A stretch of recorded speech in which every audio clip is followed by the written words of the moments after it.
At the community center on a cool Saturday afternoon, the lobby buzzed with voices and footsteps, a crowd gathering for the annual talent showcase. Parents carried snack boxes, children tugged on sleeves, and teenagers fixed their outfits in the reflection of trophy cabinets. In the middle of all that noise and movement, a girl named Mila stood near the wall, almost blending into the background like she wished to be invisible. She was 16, thin as a reed, her hair tied in a loose ponytail that she kept fixing whenever she felt nervous. She wasn't signed up for the show. She just came to watch. Or at least that's what she told everyone, including herself. Her school's music teacher, Mr. Calder, had invited her, saying it would be good for her to see what the world outside the practice room looked like. She said yes because it sounded polite, but deep down, she would have preferred to stay home and practice the same piece until she got every bar perfect. The idea of so many people in one place made her stomach twist. She held her backpack close to her chest like a shield. The auditorium doors opened, and the crowd slowly shuffled in. A volunteer passed out small programs printed on pastel-colored paper. Each name of each performer was written next to their act. Singing, comedy, poetry, guitar solos, dance routines. Mila scanned the list, but her eyes didn't stay long on any name. She wasn't here for them. She was here to face her fear of being around stages and spotlights, even if she never stepped on one. She found an empty seat near the back row. From there, she could see the piano on stage. Glossy black, polished so well the overhead lights bounced off it like stars on water. Just looking at it made her fingers itch to play. The piano at school was scratched and missing varnish in places, but she loved it anyway. This one looked like a dream. People filled the seats around her. A boy nearby practiced deep breaths before going on. A group of girls shared lip gloss and whispered excitedly about their dance routine. Two adults argued quietly over who forgot the camera at home. Everything made Mila feel like she was somewhere she didn't belong, like watching the world through glass. Just when she thought she could relax and watch the event quietly, the host of the showcase, a cheerful woman with a bright scarf, hurried down the aisle holding a clipboard. She stopped next to the boy seated in front of Mila. "Your guitarist just called," the host said, trying to keep her voice low. "He can't make it. I'm so sorry, but we can't let you perform without accompaniment. Maybe next year." The boy's face fell. He nodded slowly, swallowing his disappointment. The host gave his shoulder a gentle squeeze, then turned and scanned the audience like she was searching for a miracle. Her eyes fell on Mila. "You there," she said, smiling warmly. "You're Mila, right? From Silverbrook High." Mila's heart jumped so suddenly it hurt. She nodded, dizzy with confusion. How did the host even know her name? "Your teacher speaks highly of you," the host continued. "Mr. Calder said you play piano." Mila wanted to respond, but her throat was dry. She cleared it softly and managed, "Yes, but I just came to watch." The host tapped her clipboard. "We have a couple of cancellations. We could use one more performer. Nothing complicated, just a simple tune. Something light to fill a spot. What do you say?" Mila froze. She could feel every heartbeat in her chest like a drum. Her palms grew sweaty, and she rubbed them against her jeans. This wasn't supposed to happen. She wasn't ready. She hadn't practiced anything for today. She looked around, suddenly feeling like every eye was on her. But no one was paying attention. Everyone was wrapped up in their own worries. Maybe that was a good thing. Maybe no one would really watch her. Maybe she could get through it and sit back down before anyone noticed. I don't know," she whispered. "I'll keep it simple," the host reassured. "We even have sheet music backstage. A beginner tune. Something sweet and short. You won't have to play long. It would really help us out." Those words stuck with Mila. It would really help us out. She wasn't sure when she started nodding, but she suddenly heard herself say, "Okay, I'll try." The host smiled like she had just watched a seed sprout. "Wonderful. You'll go near the middle. I'll come get you. Thank you so much." As the host hurried back, Mila felt like her voice had signed her name for something her heart didn't agree to. She sank into her seat like she wanted to melt and disappear. What did she just do? She didn't bring her own music. She didn't warm up. Her fingers suddenly felt stiff and clumsy. The sound of people chatting and laughing around her now felt louder, like waves crashing in her ears. The show began. The lights dimmed. The first performer sang a pop song. The next act did a stand-up comedy. Routine that made the audience laugh so hard someone dropped their program. A 12-year-old girl recited a poem about her grandmother. A pair of twins juggled colorful scarves and made the crowd cheer. Mila tried to focus on them, tried to enjoy what they were doing, but all she could think about was that piano waiting for her. Every few minutes, she glanced at the stage entrance. What if she forgot a key? What if her hands shook too much? What if she played the wrong note and someone laughed?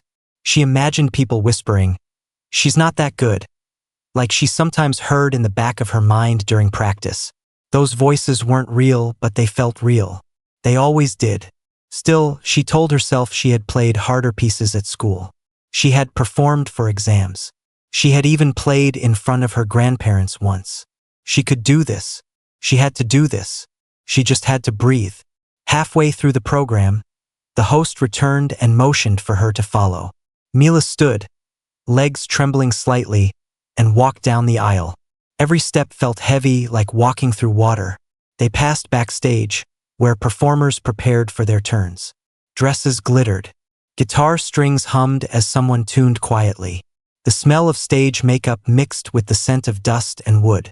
The host reached a table with sheet music stacked neatly. She picked up a piece and handed it to Mila. On the top, the title read, "Little Meadow Waltz." The notes were simple, the tempo slow. Something you'd give a beginner on their first week. Mila felt a twist in her chest. Was this what they expected of her? Something easy? Something anyone could play? The host didn't notice her expression. She just said, "You'll do great. The audience is kind. Just have fun." Before Mila could ask anything else, the host stepped away to adjust a microphone stand. Left alone with the sheet music in her hands, Mila studied the notes. The melody was sweet, but it wasn't hers. It didn't make her feel anything. She could play it in her sleep, but the thought of getting up there and playing something so simple made her feel smaller, not braver. Like she was trying to be something she wasn't. From where she stood, she could hear the current performer finishing. Applause rolled through the auditorium like a wave. Her turn was coming. Soon. She took a slow breath. Her fingers brushed the edge of the paper.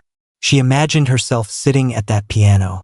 She imagined her mother's voice, soft and encouraging, from the years they practiced together before she passed. Her mother always said, "Play something that feels like you. Not perfect, not complicated, just true."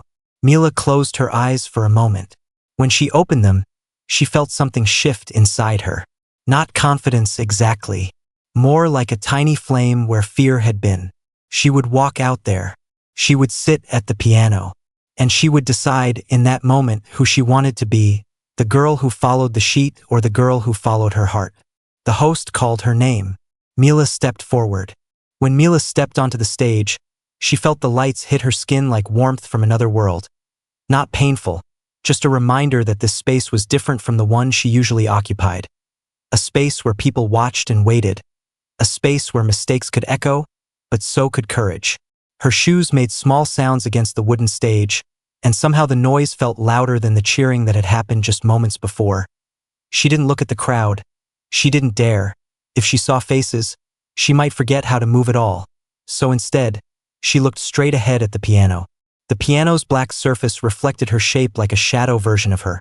One that didn't look scared or awkward, one that looked steady, like she belonged here. The bench was lower than the one she practiced on at school, and when she sat down, she had to adjust her posture, her knees bent, her spine straight as if the piano demanded respect. On top of the stand sat the sheet music the host had given her. Little Meadow Waltz, untouched, paper corners crisp and clean. She lifted it, stared. At the notes she already knew she didn't want to play. Her fingers hovered over the keys, and for a heartbeat, she imagined playing the simple melody, just to get through this moment, to survive it without risking anything. She could do that, she could play it perfectly, she could finish in less than 2 minutes, And then she could go home, her teacher might pat her shoulder, her classmates might say good job without really meaning it, and everything would stay the same, safe and unchanged. Maybe that was enough. But then she noticed something, a tiny crack in the piano's varnish near middle C, small and imperfect like a scar left by time. It reminded her of the piano back at school, the one she'd practiced on for years, the scratches, the worn keys, the way the pedals squeaked a little if you pushed too lightly. It reminded her of home in a strange way, like this perfect piano wasn't perfect at all, and neither was she, and that was okay. The audience waited. She could sense them even though she couldn't see them. The air had weight, like a pause held between breaths, and she realized something. It didn't matter if the piece she wanted to play was risky. It didn't matter if it was messy in places or if she forgot a note. What mattered was trying. What mattered was not shrinking herself smaller to fit an expectation that didn't feel like hers. She set the sheet music aside, turning it face down like closing a door, and she placed her hands on the keys. She didn't start playing right away. She needed a moment, a single moment to gather up all her memories like broken pieces of a puzzle she could finally put together. She thought of her mother's hands guiding hers, showing her where to place her fingers, teaching her how to let music be more than notes on paper, how to let it be a voice when words fell short. She remembered cold winter mornings at the old upright piano in their apartment, how the keys felt colder than ice at first touch, how they warmed under her fingertips like friendship. She remembered the silence of the house after her mother passed, how the piano stayed closed for weeks because opening it felt like opening a wound. She remembered the day she finally sat back down and played something, anything, tears falling on the keys like tiny raindrops. But she didn't stop, she couldn't stop, because the music was the only thing that made the emptiness feel less heavy. And now, in a crowded community center, she realized she had a chance to let that music breathe somewhere new, somewhere outside the walls she had built around herself. Her fingers pressed the first notes, low and soft. The sound wasn't flashy or loud. It wasn't designed to grab attention. It was gentle, like a whisper in a quiet room, like someone saying listen without raising their voice, and slowly, her song began to take shape. It wasn't a famous piece, not one from a book or composer people would recognize. It was something she had made over years, building and rebuilding, adding pieces like memories stitched into a quilt. It didn't follow perfect classical structure. It wasn't showy or demanding. It was sincere, honest, like a journal entry written in notes instead of words. At first, people didn't notice anything unusual. The audience shifted in their seats. Someone unwrapped a cough drop. A child whispered to her parent. But then the melody changed. Her left hand lifted. Her right hand danced lightly across the higher keys, and the room began to quiet. She didn't see it, but row by row, faces turned toward her. Someone who had been looking at their phones slid it into their pocket.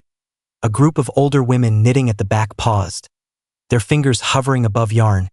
Even the host backstage leaned against the curtain, her eyebrows raised in curiosity. Mila didn't know any of that. She only knew the piano. Her world had narrowed to the space between her fingertips and the keys. Nothing else existed. Her breath moved with the rhythm. Her shoulders softened with each measure. For the first time all day, she wasn't afraid of the stage.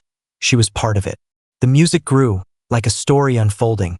Her hands moved faster, not showing off, but following a feeling that rose inside her like a tide. Her heart didn't race from fear anymore. It raced from something like excitement, something like joy. She felt awake, more awake than she had in months. Halfway through the piece, she hesitated. There was a section she always struggled with, a change in tempo that her teacher once said was too ambitious for someone her age. She always skipped it during practice to avoid messing up. But today, something in her whispered, try. So she did. Her fingers stumbled slightly on the transition, a tiny slip, barely noticeable, but she felt it. And for a split second, panic clawed up her throat. She thought she might freeze, might forget what came next, might lose the thread she had been holding. But instead of stopping, she leaned into the mistake. She slowed down for a heartbeat, let the music catch up, guided it like a friend learning how to walk, and then she picked it back up again, smoother than before, like the stumble had been part of the plan all along. The audience didn't react to the mistake, they didn't gasp or whisper, they just listened, not because the piece was perfect, but because it was alive. In that moment, she realized something important, something she had never allowed herself to believe. She didn't need perfection to be worth listening to. She just needed sincerity, effort, and heart. She was enough. With that thought, The music softened, winding down like the last page of a story. Her hands lingered on the final chord, letting it fade naturally, like a sigh set free. She didn't rush. She didn't force an ending. She let it arrive when it was ready. Silence followed. A deep, heavy, peaceful silence. Not empty, not uncomfortable. A silence that felt earned, like the space after a wish is made. Then a single clap, then another, and then the room erupted. Applause rose around her like a wave. People stood. Chairs scraped against the floor, but none of it felt overwhelming. It felt warm, like hands reaching out to lift her instead of push her down. Mila blinked, not quite believing it was real. She heard someone shout, "Bravo?" She heard someone else say, "Who is she?" Mr. Calder was on his feet, clapping as hard as anyone, cheeks flushed with pride. Even the boy who lost his guitarist was cheering, not jealous, but happy for her, because sometimes someone else's courage feels like hope you can borrow.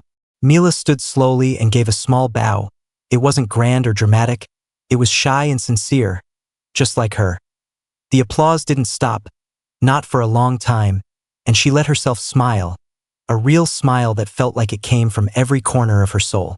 When she walked off stage, her hands shook again, but this time it wasn't from fear.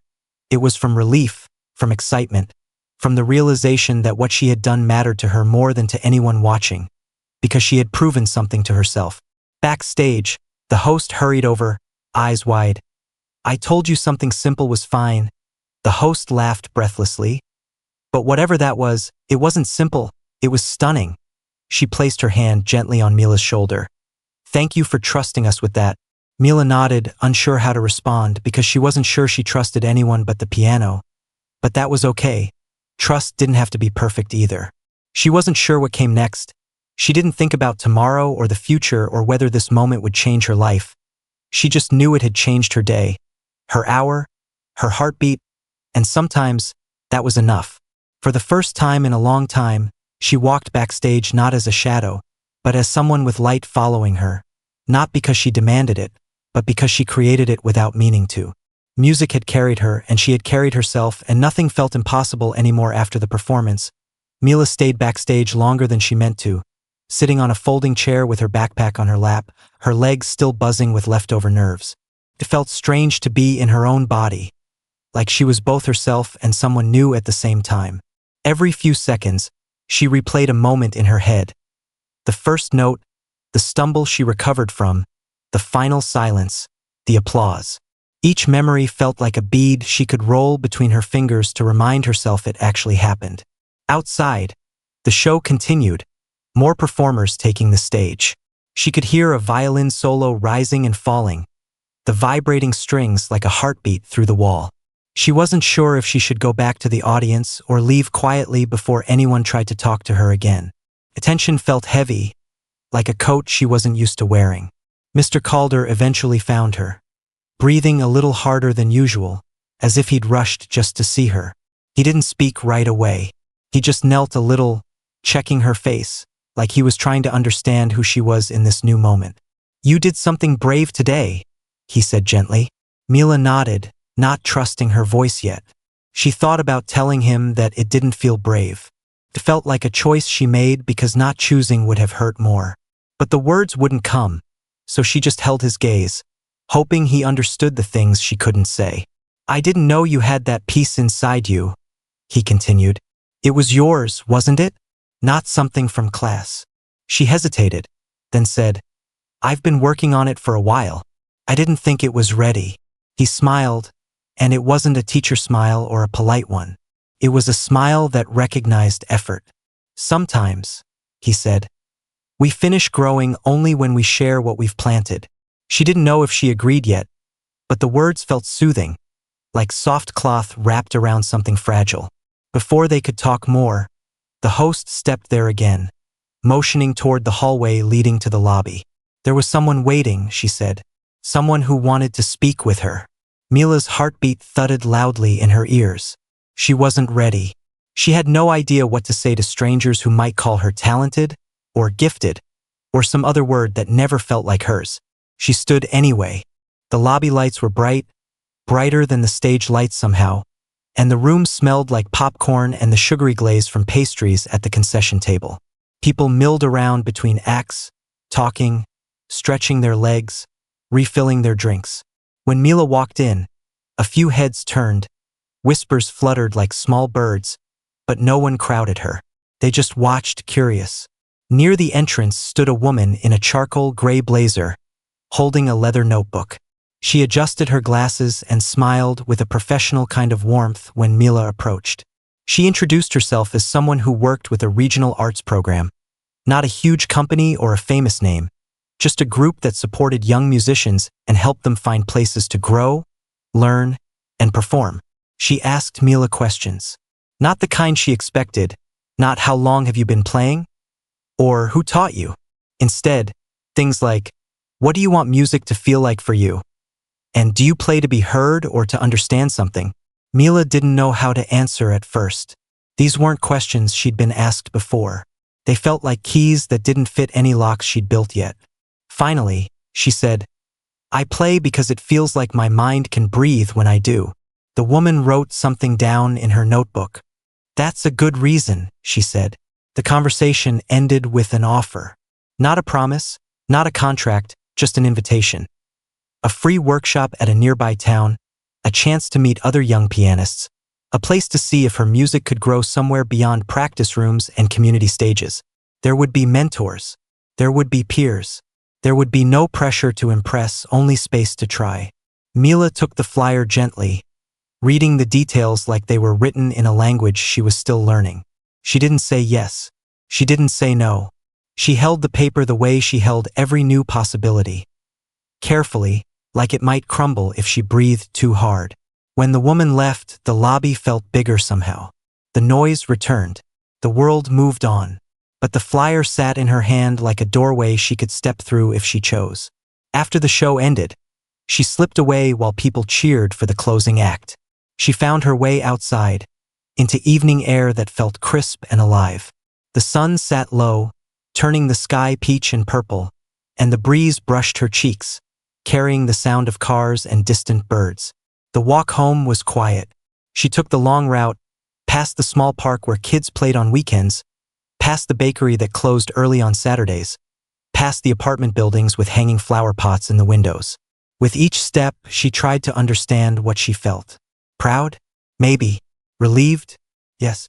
Afraid of what came next? Definitely. Hopeful? Possibly. Different? That was the hardest one. Home didn't greet her with celebration. Her father was on the couch watching a nature show. He looked up when she came in, pausing the program. How'd it go? He asked. She shrugged, removing her shoes. Fine. Fine good, or fine okay? A tiny smile tugged at her lips. Fine good, I guess. He nodded like that was enough, and maybe it was. He didn't ask for details. He didn't push. He just let her sit beside him, both of them watching penguins shuffle across ice. She leaned slightly against the armrest, her fingers tapping silently on her knees as if the keys were still beneath them. Later, in her bedroom, she placed the flyer on her desk. She studied it under the glow of her lamp, her room filled with warm light and quiet. The words stared back. Young Musicians Regional Workshop. Piano Intensive Program. Application deadline, 3 weeks. She touched the corner of the paper, her heartbeat quickening. 3 weeks. That was time. Not a lot, but enough to decide.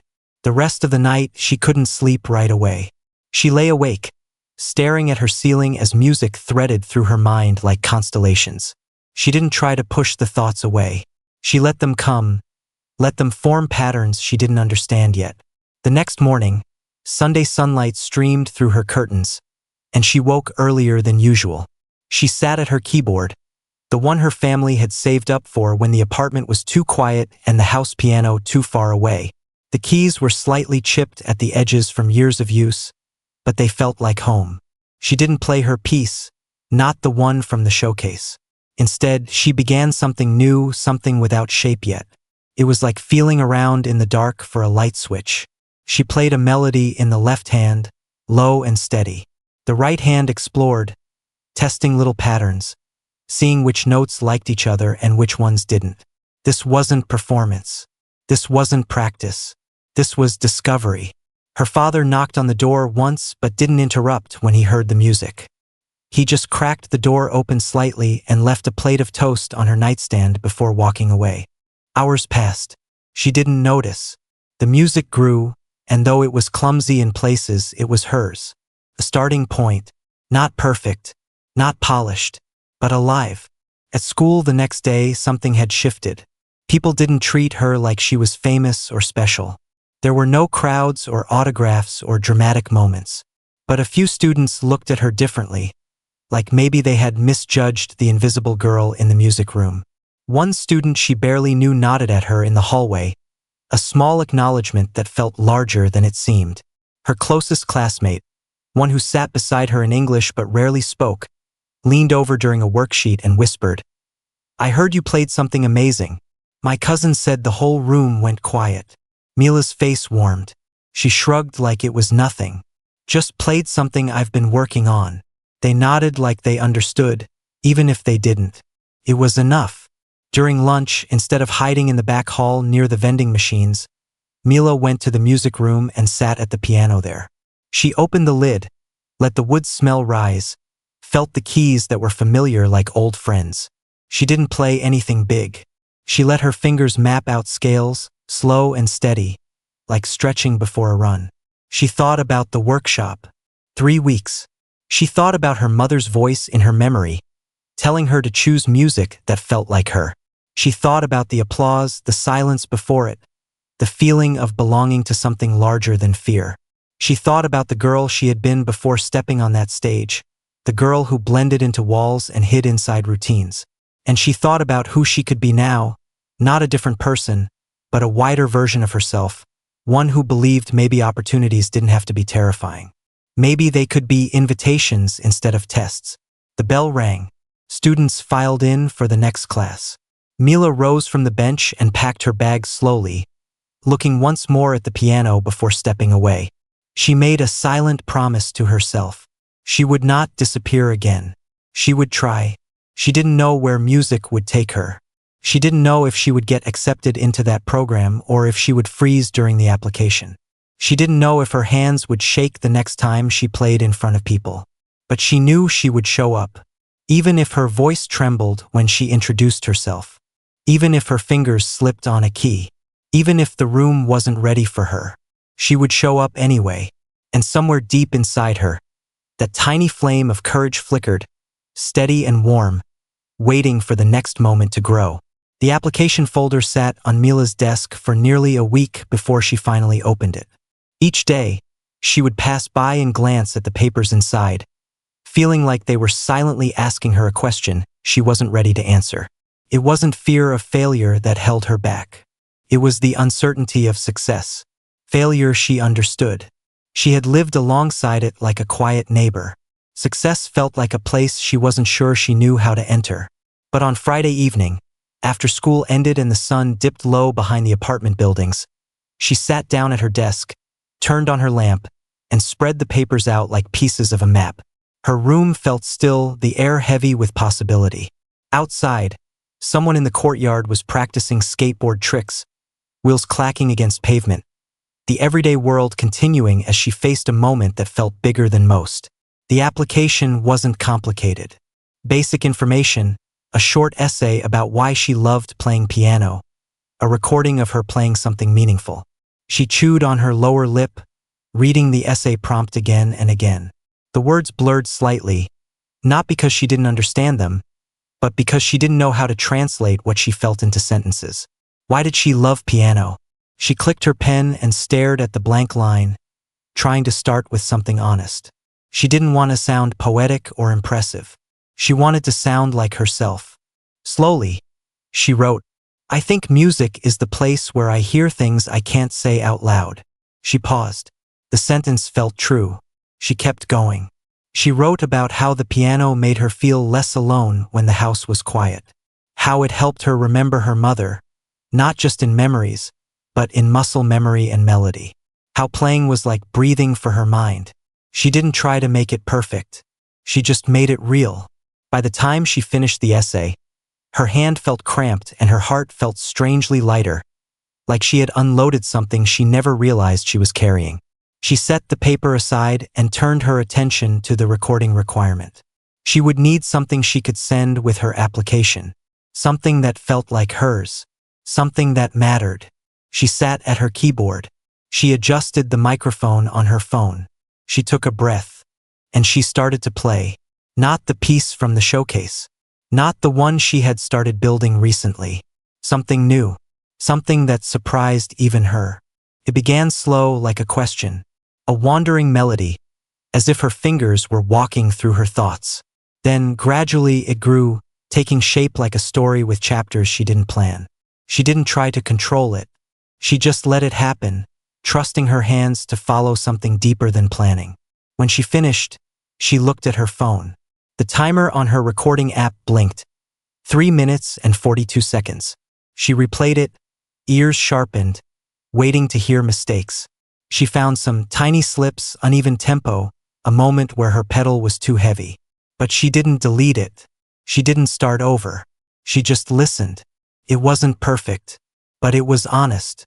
She decided it was enough. With the recording attached, the essay complete, and every form signed, she sealed the envelope and placed it by the front door. She didn't allow herself to think too much. If she did, she might talk herself out of it. So she taped it shut and wrote the address carefully, each letter feeling like a step forward. The next morning, she dropped it into the mailbox on the corner. The envelope slid from her hand and disappeared into the metal opening with a soft sound, final and solid. She stood there for a moment, fingers pressed lightly against the mailbox, as if she could still feel the weight of her decision. It was done. Whatever happened next would happen. The days that followed were ordinary on the surface, but something inside them felt different. She still went to school, still sat in her usual desk in English class, still ate lunch at the edge of the cafeteria. But she noticed things she hadn't before, like how her teacher tapped her foot rhythmically while grading papers, or how the hallways echoed differently depending on the time of day. She felt awake in a way she hadn't been before, like she was paying attention to life instead of just passing through it. One afternoon, while she was practicing in the music room after school, a boy poked his head in. She recognized him vaguely from math class. His backpack straps hung unevenly from his shoulders, and his hair looked like he had run his hands through it too many times. "You're the one from the showcase, right?" he asked. Mila blinked, surprised. She nodded. He stepped inside, closing the door behind him. He didn't look confident or curious. He looked nervous, like he wasn't sure if he had the right to be there. "I just wanted to say, that was cool," he said. He pointed vaguely, as if the memory was floating somewhere in the room. "The way you played. I never saw a room go quiet like that." Mila felt her face warm.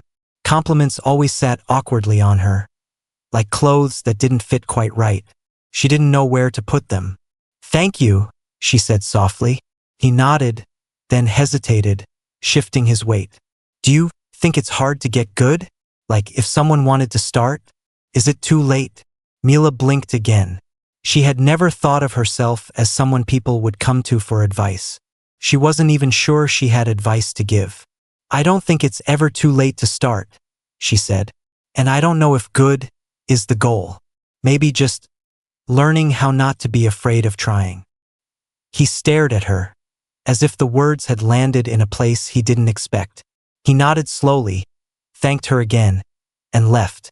Mila sat there for a moment after he was gone, fingers resting on the keys.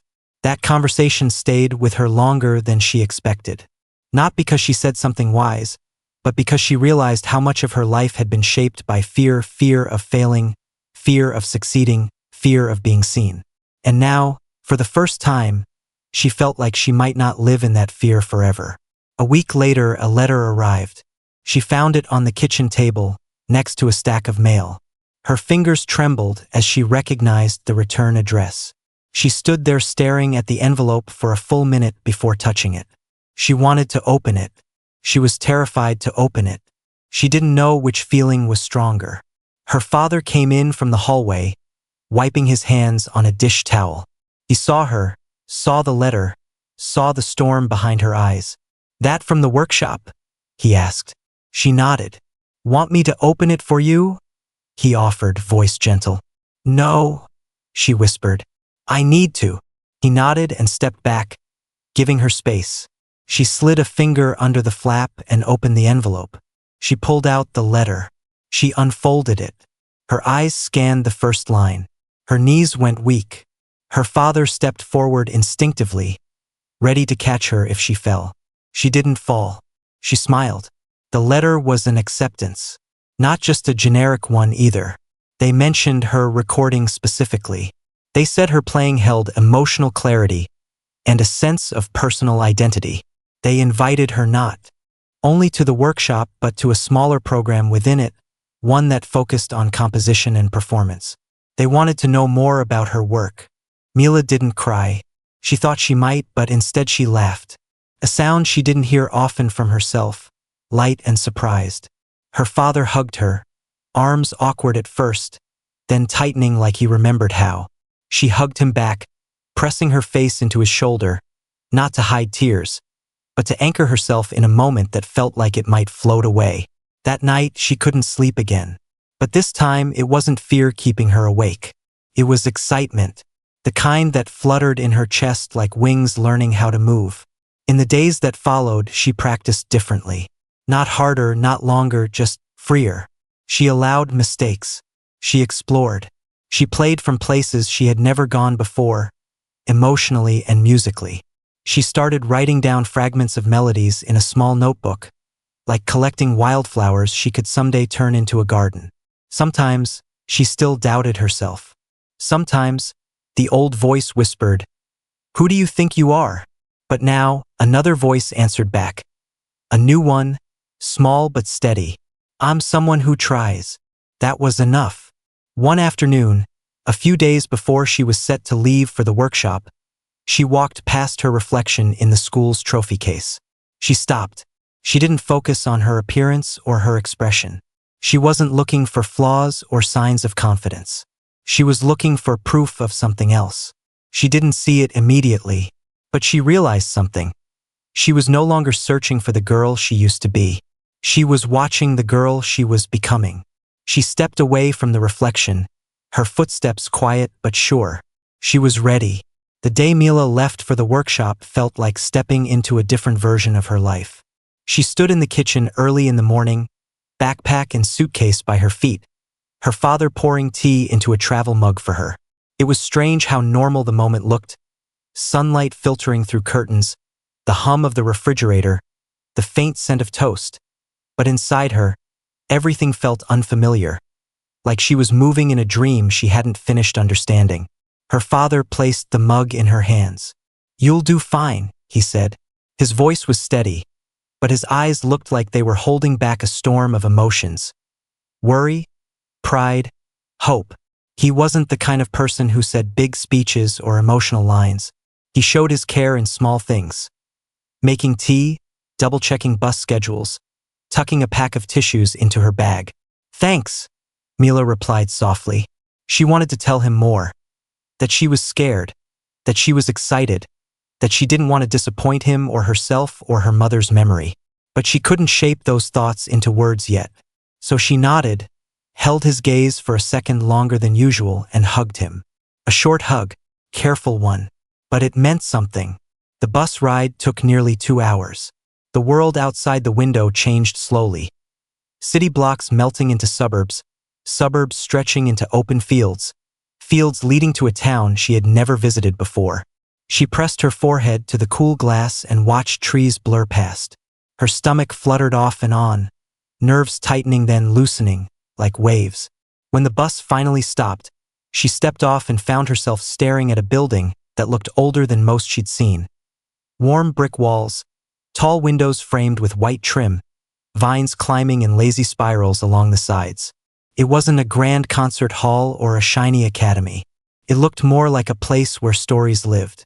Music drifted out from somewhere inside, soft and wandering, like someone practicing or simply exploring.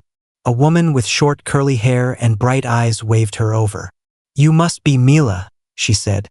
"I'm Lena, one of the coordinators here. We're really glad you made it." Mila nodded, gripping the strap of her backpack. "Thank you for having me." Lena smiled. "Come on inside. You can get settled and meet the others." The workshop wasn't crowded. Only about a dozen students, all around her age, each carrying instrument cases or bags of sheet music. Some looked confident, chatting easily with each other. Others stood alone, eyes darting around like they were trying to memorize every detail before someone noticed they didn't belong. Mila understood that feeling well. They gathered in a room filled with mismatched chairs and music stands. A whiteboard at the front read, "Welcome. Here, you don't have to be perfect. You just have to be curious." The sentence loosened something in her chest. After introductions, names, hometowns, favorite instruments, the instructors talked about the week ahead, workshops on technique, composition labs, improvisation sessions, group feedback circles. No competition, no ranking, just learning, just music. Mila didn't realize how scared she had been of being judged until she heard that. Her body relaxed a little, like she'd been clenching without knowing it. In their first session, they were asked to play a short piece that represented them. Mila's palms grew damp instantly. She hadn't expected to play on the first day. She watched as others went before her. Some stumbling, some soaring, all trying. The room stayed gentle. Mistakes weren't met with winces. They were treated like stepping stones. When her turn came, she sat at the upright piano and took a breath. The keys were slightly uneven, the pedals squeaked faintly, and the bench wobbled if she shifted too much. It reminded her of school. It reminded her of home. That small imperfection felt like permission to be imperfect too. She played her piece, 3 minutes and 42 seconds, the same one she had sent on her application. She tried not to think about the people behind her. She tried not to think about impressing anyone. She just played. When she finished, the instructor, a tall man with gentle eyes named Arden, leaned forward. His voice was quiet, but clear.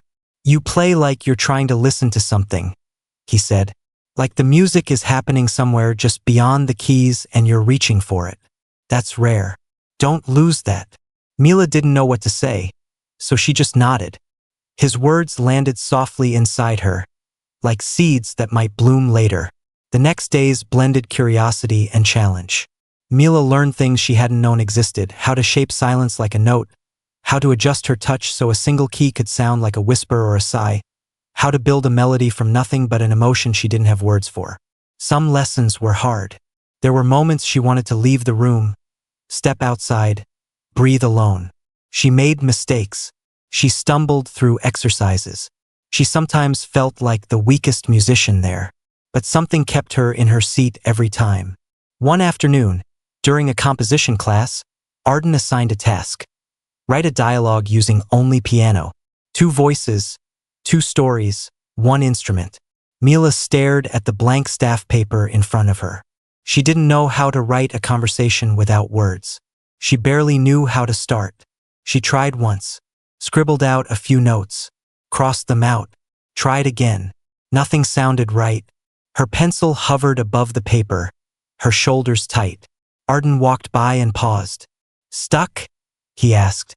She nodded. He knelt beside her. "Don't start with sound," he said. "Start with people. Who are the voices? What do they want? What are they afraid of? Let the music answer for them." Mila looked at the paper again. She thought of her mother's hands teaching her to play.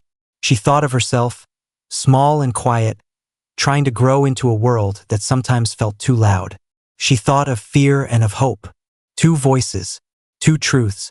She didn't write the notes immediately. She closed her eyes first, letting the idea settle. Then her pencil moved, slower this time, careful.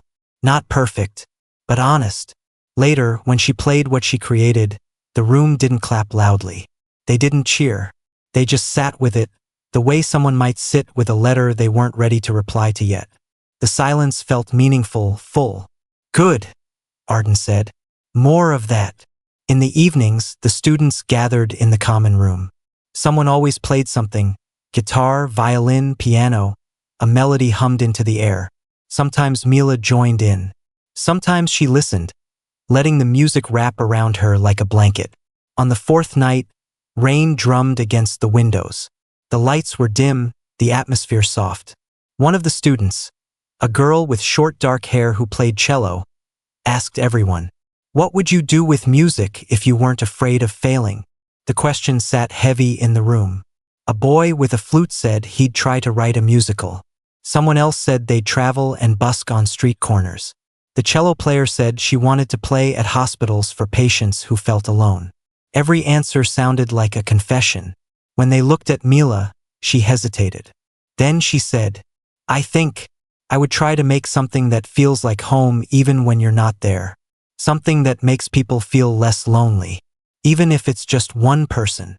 No one laughed. No one questioned it. They nodded like they understood.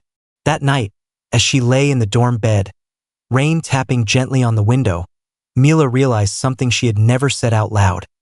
She wanted to share her music, not because she needed attention or applause, but because she wanted connection. She wanted her music to feel like a hand someone could hold, the way music had held her for so many years. By the last day of the workshop, she felt different. Not fixed, not confident all the time, but changed, expanded, like someone had opened a window inside her and let the air in. Before everyone left, Arden pulled her aside. "You have something real," he told her. "It's quiet, but it's real. Protect it. Grow it. Don't rush it. But don't hide it either." Mila swallowed, nodding. She held his words carefully, the way she held music. As she waited for her bus home, suitcase at her feet, the building behind her humming with the ghosts of music played all week, she looked down at her hands. The same hands she'd always had. But they felt like they belonged to a future she finally believed she might reach for. She didn't know what would happen next. She didn't know if stages would continue to scare her or if audiences would always feel like cliffs she needed to cross. She didn't know if she'd ever play for rooms full of people again. But she knew this. She would not go back to disappearing. Not when she had finally felt seen.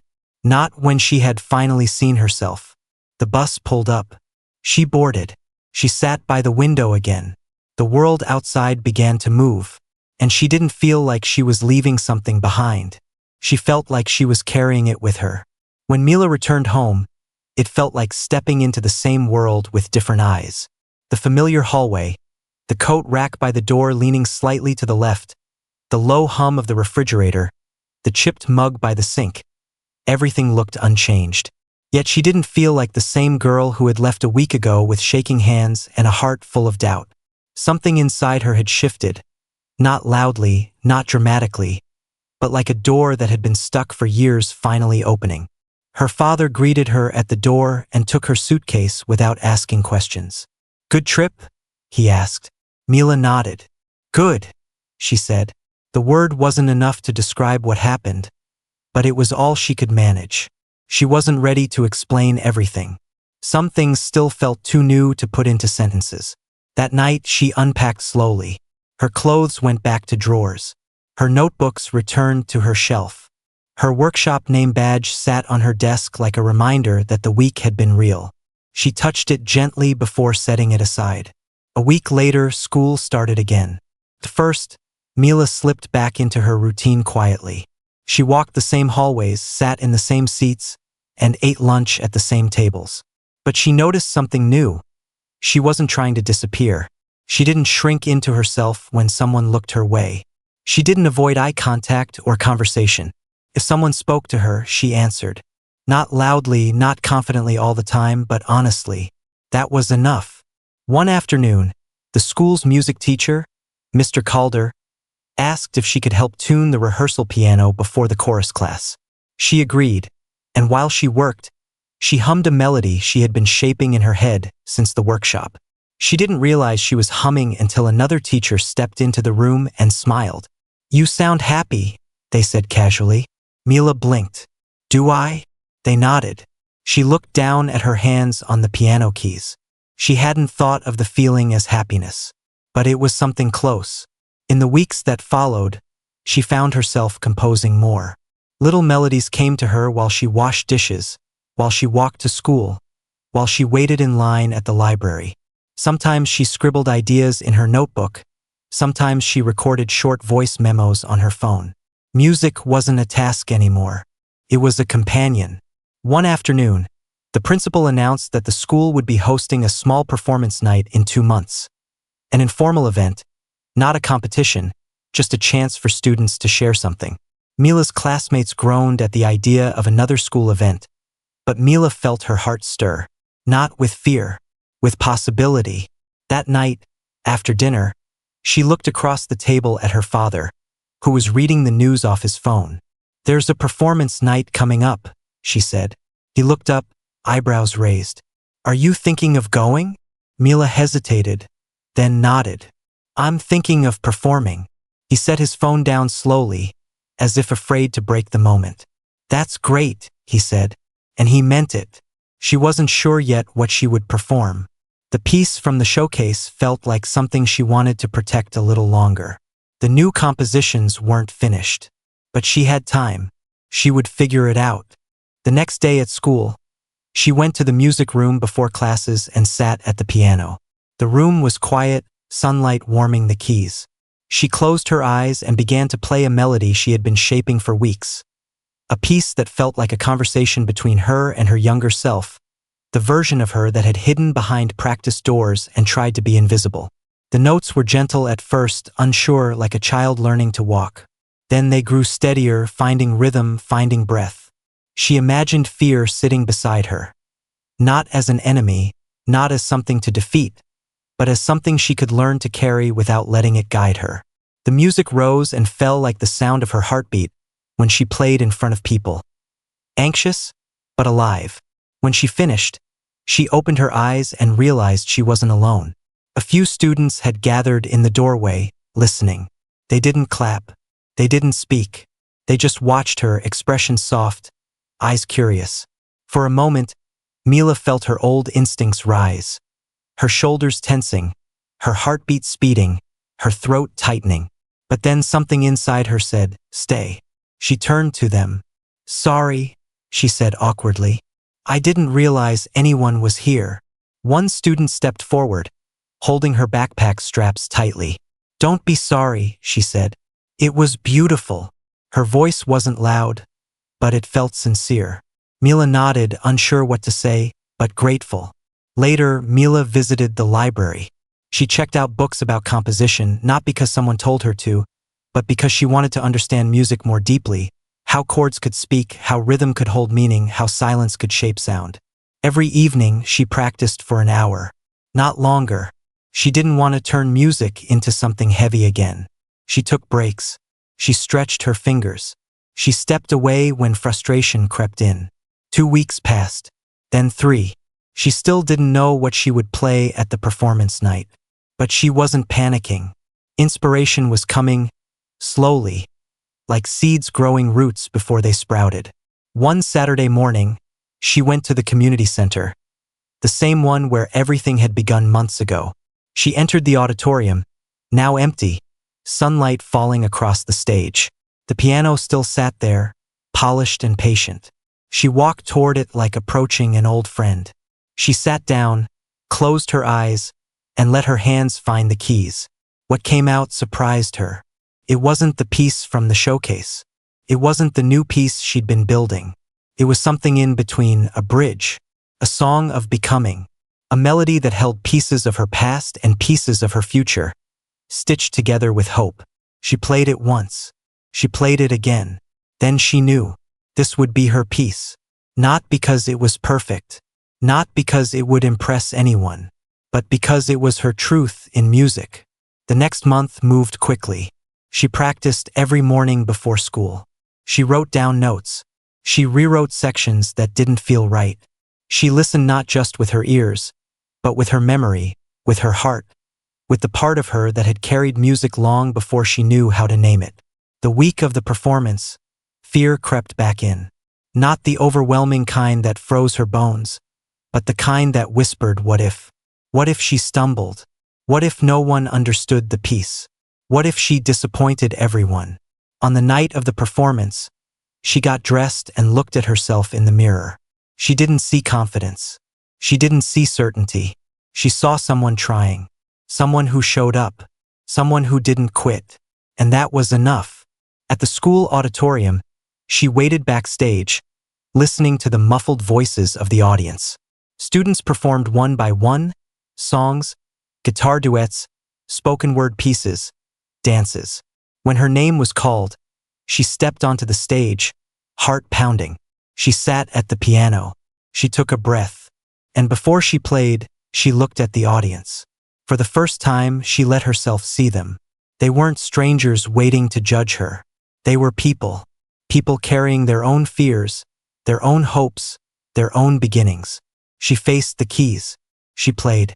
The piece started small, like a memory. It grew steady and delicate, like courage learning how to stand.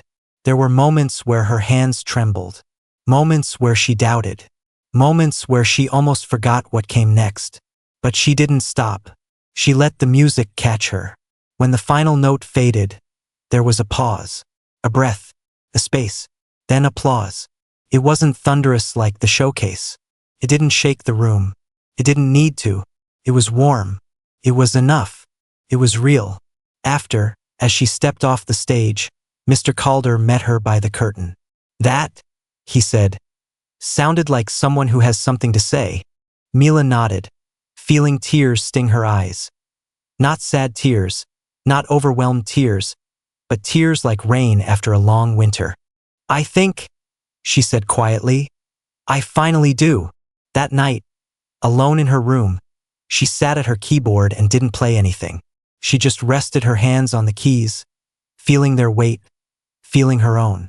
She didn't know where music would take her next. She didn't know if she would pursue a career or explore another path. She didn't know what success would look like. She didn't know if she'd ever play on bigger stages, or if she would always feel nervous before performing. But she knew this. She didn't have to have all the answers. She just had to keep choosing the next note. A few weeks after the performance night, Mila began to notice something she couldn't quite describe. It wasn't sudden or dramatic. It was quiet, like the way morning light creeps into a room before you open your eyes. She started waking up with ideas instead of worries. She started sitting at the piano because she wanted to, not because she felt like she needed to prove anything. She started breathing easier. One Tuesday morning, while she was waiting for the bus, she hummed a melody into her phone. The sidewalk was damp from last night's rain, and the air smelled like wet concrete and leaves. The world felt ordinary, but inside her, something kept gently nudging, like her future tapping her shoulder. She arrived at school early and went straight to the music room. The piano was already open. She sat down, set her backpack on the floor, and played the tune she'd hummed at the bus stop. It was simple, barely formed, but it felt like the beginning of something. She didn't notice she wasn't alone until the end of the melody, when she heard clapping behind her. It wasn't loud, just two hands slowly, thoughtfully. She turned to see Mr. Calder standing by the door, coffee mug in hand. "You're composing more often," he said. She nodded. "It's getting easier to start, harder to finish." "That's how you know you're learning," he replied. He sipped his coffee. "Do you remember what you told me months ago? About not thinking you were ready?" Mila frowned slightly. "I think so." "You were wrong," he said. Not unkindly, just honest. Readiness isn't something that happens before you begin. It's something that grows because you began. Mila looked down at her hands. She wasn't sure she believed him completely, but she believed him more than she would have before. She took that as progress. During lunch, she sat alone by the window in the cafeteria. Not because she felt the need to hide, but because she liked watching people. She liked seeing the way laughter traveled between friends, how someone's face changed when they felt understood, how even the quiet students carried stories in the way they moved. She pulled out her notebook and wrote down a phrase she heard someone say at another table. "It's okay if it takes time." She didn't know why she wrote it. It just felt like a lyric waiting to happen. After school, she stayed in the music room again. Not to practice, not to prepare, just to explore. She played with chords like mixing colors, seeing what shades they made when layered together. She played a low note and let it ring until the air hummed. She played a high triad so softly that it sounded like memory. She didn't judge any of it. As she packed her things to go home, she noticed a poster taped to the bulletin board. Youth Arts Festival. Local performers wanted. The event was 3 months away. Small stage, outdoor venue, open to anyone who wanted to share music, poetry, or visual art. She tore off a flyer and slipped it into her notebook. That night, as she sat at her kitchen table doing homework, she kept glancing at the flyer. The thought of performing outside made her stomach twist a little. A stage in the open air felt bigger somehow. There would be no walls to hold the sound, no ceiling to catch her mistakes. But maybe that was the point. She didn't decide anything that night. She just folded the flyer and put it under her keyboard. Days passed. They felt full in a way they hadn't before. In English class, she wrote an essay about how people change in small moments, not big ones. In math class, she caught herself tapping rhythms on her desk, not from nerves but from habit. In the library, she checked out a book on musical storytelling and discovered chapters she didn't know she needed. One Saturday, her father suggested they visit the community center. Not for a performance, just to walk around. They hadn't done something like that in a long time. It wasn't that they were distant. They had just lived parallel lives for a while, side by side but not always connected. They walked through the hallways, stopping to look at new bulletin boards, new event posters, photographs of recent activities. As they passed the auditorium, Mila peeked inside. It was empty, sunlight streaming through the high windows, dust drifting like snow in the beams of light. She stepped inside. Her father followed, sitting in one of the front rows while she approached the stage. She didn't climb up. She just stood there, looking at it, remembering the night everything changed. Remembering the version of herself who had walked shakily across that floor. "You don't look scared of it anymore," her father said behind her. Mila turned to him. "Maybe I am," she said, "but not the same way." He nodded. "That's how I feel about life." The sentence lingered between them. Mila didn't fill it with words. She let silence sit where understanding lived. Later that day, at home, she sat at her keyboard and opened her notebook. She flipped through pages of unfinished pieces, half-thoughts, abandoned melodies. Instead of feeling frustrated, she felt grateful. Each page was proof she had tried, proof of growth, proof of curiosity. She began to write. First, it was just notes, then patterns, then chords that formed like bricks, then a melody that felt like walking on uneven ground, uncertain, but moving forward. She stopped worrying about whether it sounded professional or impressive. She wrote as if she were leaving footprints, one after another, trusting they would lead somewhere. A week later, she decided. She would apply to perform at the Youth Arts Festival. She filled out the form online. Name, school, act type, short description. She wrote, "Original piano composition reflecting personal growth." She didn't overthink it. She pressed submit. A small pop-up window said her application was received. She stared at the screen for a few seconds, feeling her heart beat loudly in her ears. Then she closed the laptop. She didn't tell anyone at school. Not yet. She wanted to build the piece before she built the courage to talk about it. Each day, she worked on the composition a little more. Some days were good. Some were frustrating. Some made her want to slam the keyboard lid shut. Some made her feel weightless. There was one section she struggled with, a transition between two parts that didn't want to connect. The shift sounded forced, wrong, like two puzzle pieces from different boxes. After failing yet again to make them fit, she pushed her chair back and let out a breath. Not a sigh of defeat, a sigh of recognition. She didn't have the answer yet. So she got up, put on her shoes, and went for a walk around the block. The air was cool on her cheeks. She listened to the world, the chirp of birds on wires, the uneven rhythm of a loose swing in the playground, the distant hum of cars. And strangely, the solution found her. She didn't hear the notes, not exactly, but she felt them. Like the space between the two difficult parts wasn't empty. It just needed room to breathe. When she got home, she sat at the keyboard and let silence be the bridge. A single pause, a moment with no sound, a rest. Then she played again. And for the first time, The two parts met like they had always been waiting for each other. Weeks melted into each other.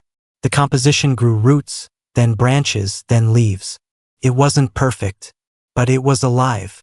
And so was she. When the festival emailed her back with an acceptance, she didn't jump or scream. She sat still, hands clutched together, letting the reality settle into her bones. She was going to perform an original piece. Not because she wanted to prove herself, because she wanted to speak. On the night before the festival, she sat at her keyboard one last time. She didn't practice. She didn't play through the piece. She just placed her hands on the keys and closed her eyes. She knew every part. Not by memory, by heart. She whispered to the empty room, not sure who she was talking to. "I'm going to try." And the silence that followed felt like an answer. The morning of the Youth Arts Festival arrived quietly, as if the world understood that big days don't always need loud beginnings. Mila woke before her alarm, the sky outside her window still tinted with early dawn. She lay there for a moment, listening to the soft sounds of the apartment. The hum of the heater, the distant pipes clicking through the walls, the city stretching awake. She expected to feel panic, the kind that sat heavy on her chest before every performance in the past. But instead, her nerves felt different. Instead of fear, they felt like energy, like something alive inside her asking to be used rather than hidden. She got ready slowly, not rushing. She braided her hair carefully, buttoned her shirt, tied her shoes with steady hands. She placed her sheet music, handwritten, smudged, folded from weeks of being used, into her bag, even though she didn't think she would need it. Felt like bringing a friend. When she walked into the kitchen, her father was already there. He held out a small paper bag. "Snack," he said, "just in case." She smiled. "Thank you." She didn't open it, but she held the bag like something precious. He cleared his throat. "Do you want me to come with you? I can be in the audience if you want." Mila hesitated, not because she didn't want him there, but because she wanted to check in with herself first. Did she want her father to see her play? Did she want someone familiar in the crowd? After a breath, she nodded. "Yes," she said. "I think I do." He smiled, just a faint lift at the corner of his mouth, but it was enough. They traveled by bus and then walked several blocks to the festival grounds. Vendor tents lined the streets. Banners flapped gently in the breeze. Musicians tuned instruments on corners, their notes floating through the air like scattered messages. The smell of fresh popcorn, paint, and morning coffee mixed strangely but warmly. The stage was small, just wooden planks raised a few feet off the ground. A white canopy stretched overhead. People gathered on folding chairs and picnic blankets. It felt both casual and important at the same time, like the kind of place where beginnings could happen. A coordinator in a bright green vest handed Mila her performer badge and pointed toward the backstage tent. As she walked, her heartbeat picked up, but she didn't take it as a warning. She took it as a signal. Inside the tent, young performers paced, stretched, rehearsed silently. Someone plucked at guitar strings. Someone else warmed up their vocal cords with soft humming. Mila sat on a crate near the back, her hands resting on her knees. She closed her eyes and pictured the stage. She pictured the piano. She pictured the audience not as a collection of eyes, but as a group of people simply sharing the same moment with her. She imagined playing not to impress, but to speak. When the coordinator called her name, the world quieted inside her, not around her. There were still noises, voices, wind, laughter, but inside her. The quiet felt like focus, like the moment before a story begins. She stood, wiped her palms on her pants, and stepped toward the stage. The sunlight caught the edges of the piano keys, making them gleam. She sat down, her father's face somewhere in the audience, but she didn't look for him. She didn't need to. She knew he was there. She placed her hands on the keys and let them rest. A single deep breath. Then she began. The first notes were soft, almost like introducing herself, like saying hello. She didn't rush. She let the music bloom slowly, the way hope does when it's new. She didn't think about the ending. She didn't think about the next section. She just moved from moment to moment, note to note. Her piece told a story. It began with small steps, hesitant but determined. It grew into fuller chords, rich and layered, like discovering something about yourself you didn't know was there. The middle section dipped into minor tones, not to be dramatic, but to acknowledge truth, that growth hurts, that change asks for pieces of you, that fear never really goes away, you just learn to walk with it. And then the final movement arrived. Her hands lightened, the melody stretched upward, like branches reaching for sunlight. She let silence sit between the notes when it needed to. The rests were part of the message, too. Space has meaning. Waiting has meaning. Trying has meaning. She finished softly, fingers lifting from the keys like releasing a held breath. Silence followed. A real silence.